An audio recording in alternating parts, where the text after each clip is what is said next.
Hello, my name is Zach, and today I will be discussing the introduction to freshwater fish, specifically the sections lighting and heating, and filters and aeration. Let's start with lighting. Every organism, almost every organism, from you and me to small little critters to even smaller critters, depend on light. They depend on it for internal clocks, to feed and communicate, and it helps grow necessary bacteria and algae. Almost every single plant, either terrestrial or aquatic, carries out photosynthesis. It allows plants to manufacture sugars from carbon dioxide and water, which they use as the food. It takes the carbon dioxide that comes from the fish in the ammonia and the waste as well, and it turns it into oxygen, which goes back to the fish. There are three main types of lighting. In the good old days, people used these tungsten bulbs similar to this one.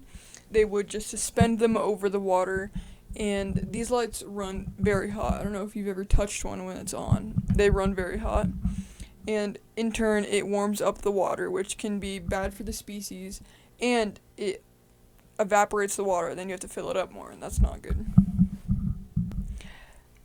These lights are also primarily concentrated in the red-yellow wavelengths of light, and they're lacking in the blue wavelengths, which are essential for plant growth and algae growth.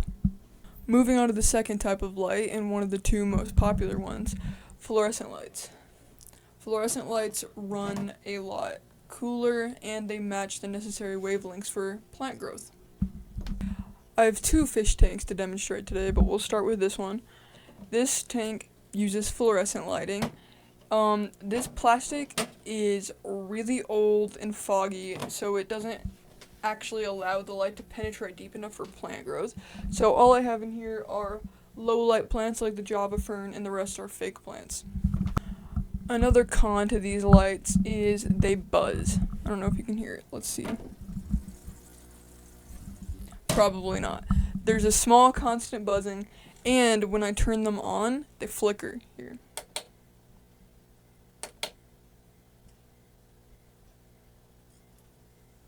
That's really annoying. Not that big of a deal though. This is from a thrift store, so. When my fish were first introduced to the tank in this one, the sudden light changing, turning on and off, used to be very startling for them, which is why I prefer this one, the LED lights. It's a big strip that goes across the top. I can take it off, that's also very convenient, and it's not built into the lid. I like that. A lot of aquariums have switched to LED lights now because they're cheaper, they're more energy efficient. I also have LEDs lighting my room.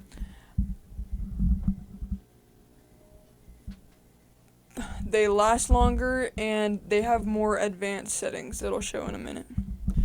The reason this lighting is better for the fish is, one, it is a lot brighter. This is only 10% brightness.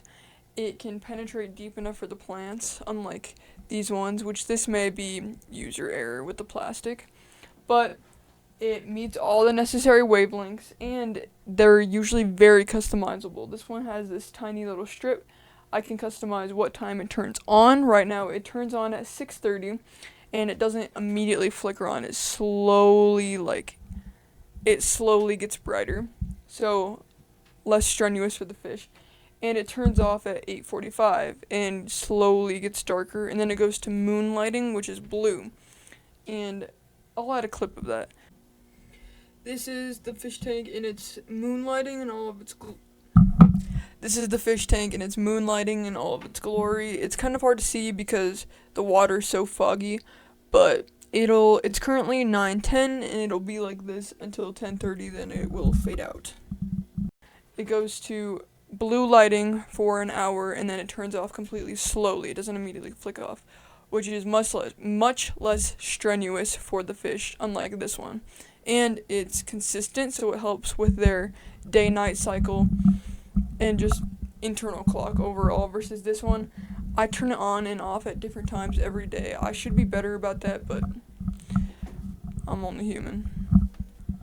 The day and night cycle is very important because it helps with internal processes, the internal clock, and one of those being metabolism.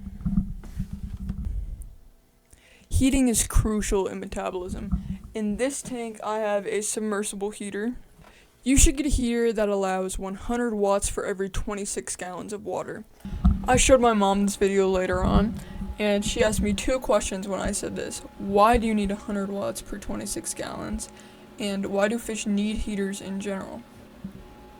Fish are ectothermic, meaning they cannot generate their own heat and they rely on the environment. Similar to the way snakes and lizards will bask in the sun, it's because they cannot generate their own heat, also known as cold-blooded. And to answer why 100 watts for every 26 gallons. A heater smaller than that probably won't be able to maintain the temperature without overworking, and a heater with more wattage than that may overheat if it malfunctions. Or it's just more money for no reason when 100 is kind of the Goldilocks when it comes to wattage. This tank is 55 gallons and not sponsored. This is the heater I used. It is 200 watts, so it falls short just a little bit, but not that big of a deal. I have a thermometer on the other side of my tank from the heater, so I can ensure that the heated water is circulating properly throughout the entire tank, so this side isn't warm and this side is cold, you know? I did also want to add here, there are 2 basic types of thermometers. There's the alcohol-filled type, which are both of the ones I have, and they go on the inside of the tank directly in the water, or they float on the water. Mine are stuck to the glass, and there is another digital one, which you stick on the outside of the tank, and it'll tell you the temperature from there. But I find those a little less reliable because they're more recording the temperature of the glass instead of the water, which is similar, but for me personally, it feels like it could fall short. The usual temperature for a freshwater aquarium is between 76 and 79 degrees Fahrenheit. Mine is currently at 78. That heat temperature is a big generalization, or very big usually. It depends on the species that's in the water. These are all tropical fish, but in this tank, there's no animal in it right now, but in this tank, it's getting prepared for an axolotl, which is a cold water amphibian. Okay. If you come down here with me, this is a big $200 chiller. It has a water pump. The water's so foggy, I'm sorry. It has a water pump here that it sucks in through this tube, goes in here, chills, and then it squirts it right back out. I also keep a thermometer on the other side of this tank just to ensure that chilled water is cycling properly. And currently it's at 61 degrees Fahrenheit. This tank should be between like 61 and 67, with colder being preferred, so this is pretty good. But the reason there's no animals in it right now is because it is being cycled, which brings us to filtration. Filtration is necessary for aquariums as it reduces waste, and it can help with biological filtrations as well, known as the nitrogen cycle. Fish waste produces ammonia, which is very dangerous in small amounts, and it can easily just kill the fish. A bacteria called nitrosomones, nitrochromosomes,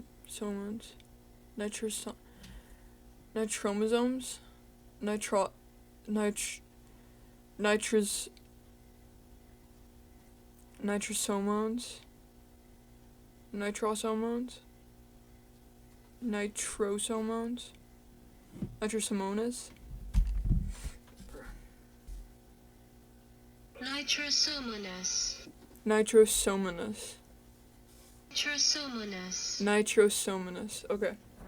Bacteria called nitrosomonas convert that ammonia into nitrites, which is still dangerous in high amounts. This process is called ammonification. Then a bacteria called nitrobacter converts the nitrites into nitrates, which is only dangerous in high amounts. These nitrates can be absorbed from plants and from water changes. This process is known as nitrification.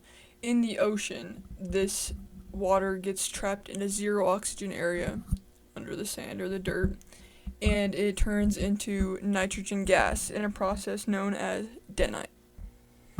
And this process in turn also releases small amounts of ammonia, which starts the cycle all over again. It's important to start this cycle though, because if I didn't cycle this tank before I put fish in it and I just chucked some fish in it, the sudden spike in ammonia from the waste would just be enough to kill them all. There are 3 basic ways to filter the water: biologically, mechanically, and chemically. Fortunately, I have examples of all of these.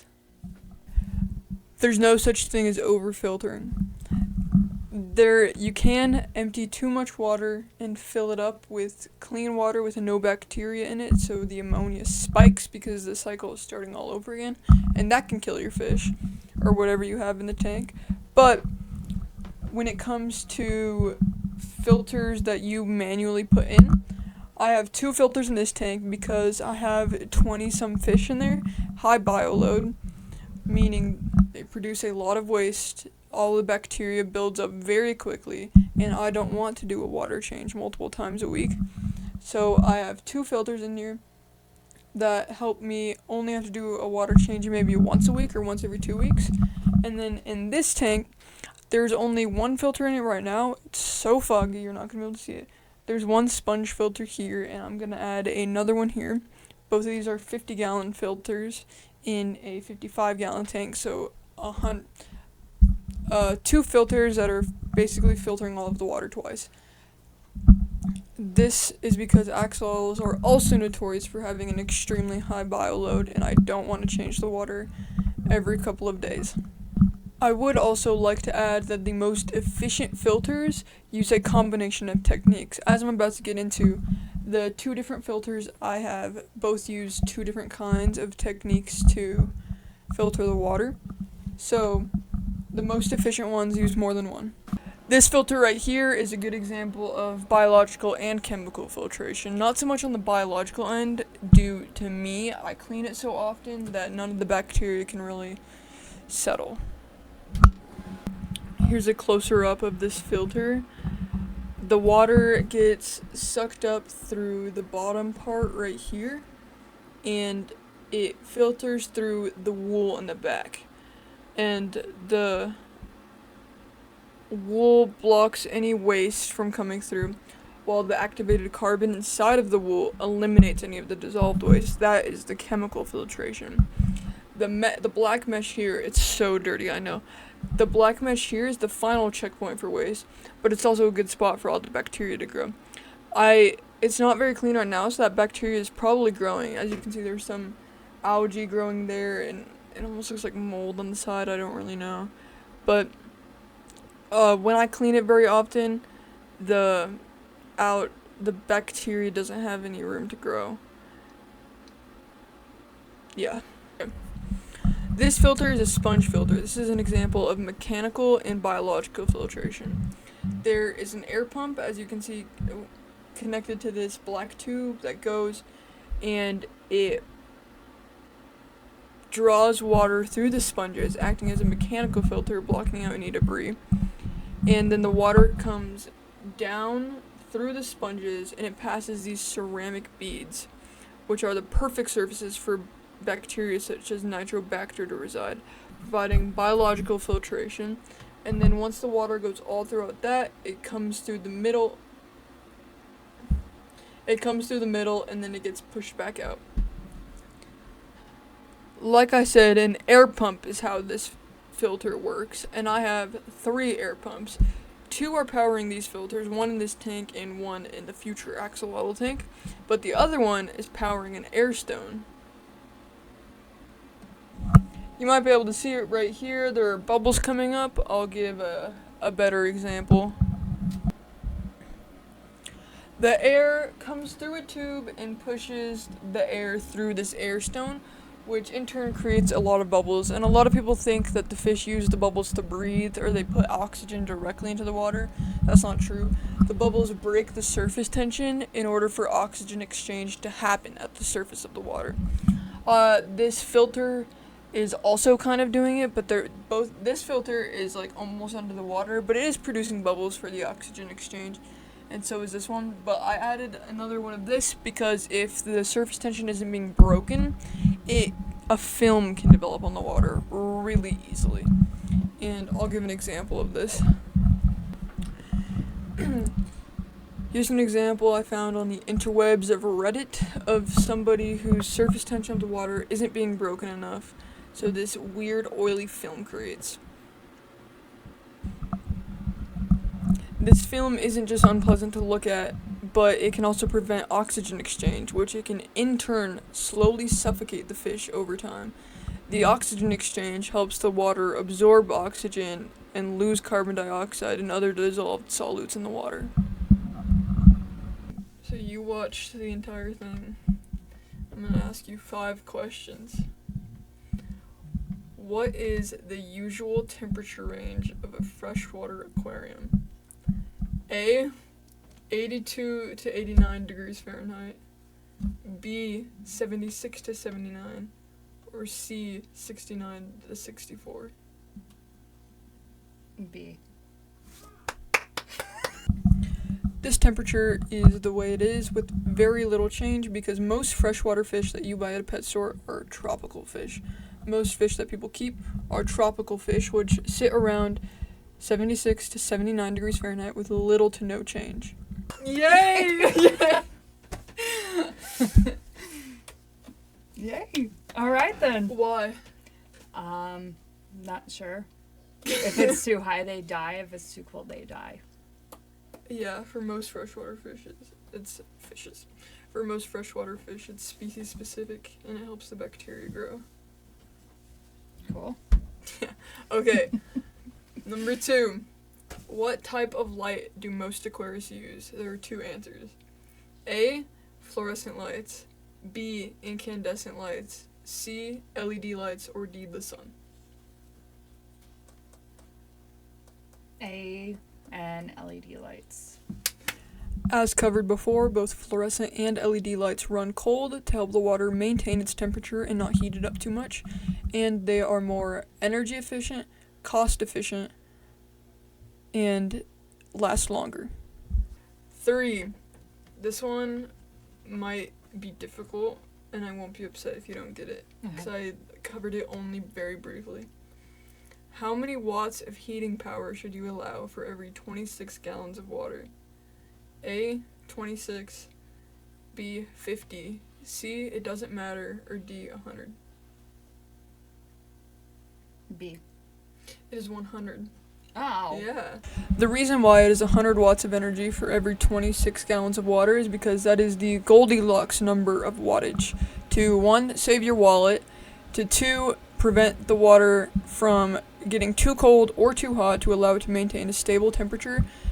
And yeah, those are the only 2. Okay, 4. What are the basic methods of closed system filtration? There are 3 answers. Okay. A, manual. B, mechanical. C, solar. D, chemical. And E, biological. There's 3 answers. Manual, mechanical, solar, chemical, or biological.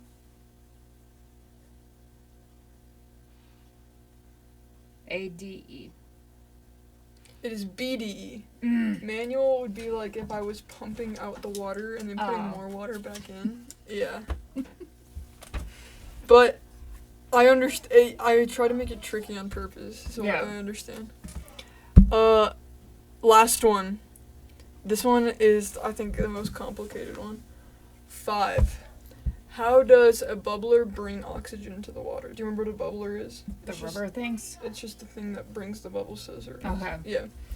A, it pumps pure oxygen directly into the water. B, it moves water around, allowing for dissolved oxygen to cycle. C, it filters gases out of the water, leaving oxygen behind.